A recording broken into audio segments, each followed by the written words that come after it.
தேவையில்லாத காரணங்களை கூறி மரங்களை வெட்டக்கூடாது. மரங்களின் நண்பர்கள் அமைப்பு நூதன வழியில் மாவட்ட ஆட்சியரிடம் மனு. தேவையில்லாத காரணங்களை கூறி மரங்களை வெட்டக்கூடாது என மரங்களின் நண்பர்கள் அமைப்பு சார்பில் நூதன வழியில் மாவட்ட ஆட்சியரிடம் மனு அளிக்கப்பட்டது. திருநெல்வேலி மாவட்டத்தில் பல்வேறு இடங்களில் வணிக நிறுவனங்களின் முகப்பை மறைக்கிறது என்ற ஒரே காரணத்திற்காக மின்சார கம்பிகளுக்கு இடையூறாக இருக்கிறது போன்ற பல்வேறு காரணங்களை கூறி பலதரப்பட்ட மரங்களை தொடர்ச்சியாக வெட்டி வருகின்றனர்.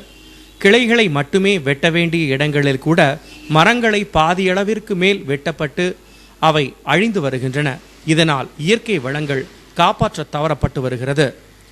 தொடர்ச்சியாக தொண்டு நிறுவனங்களும் மாணவர்களும் மரங்களை வளர்ப்பதற்காக பல தரப்பினர் ஊர்வலம், விழிப்புணர்வு முகாம் ஆகியவற்றால் ஊக்குவிக்கப்பட்டு மரங்களை வளர்த்து வருகின்றனர்.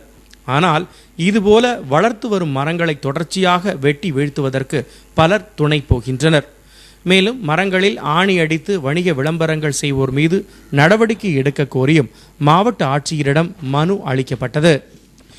இந்த நூதன மனு வழங்கும் நிகழ்ச்சியில் திருநெல்வேலி நகர சட்ட பஞ்சாயத்து இயக்க ஒருங்கிணைப்பாளர் வேல் உபேந்திரன் மற்றும் மரங்களின் நண்பர்கள் இயக்க செயற்குழு உறுப்பினர்கள் இசக்கி ராஜா, அப்துல் நசீர், முத்துமணி, ரமேஷ், ராஜலிங்கம், கணபதி, பீர் முகமது, மொஃபீன் ஆகியோர் கலந்து கொண்டனர்.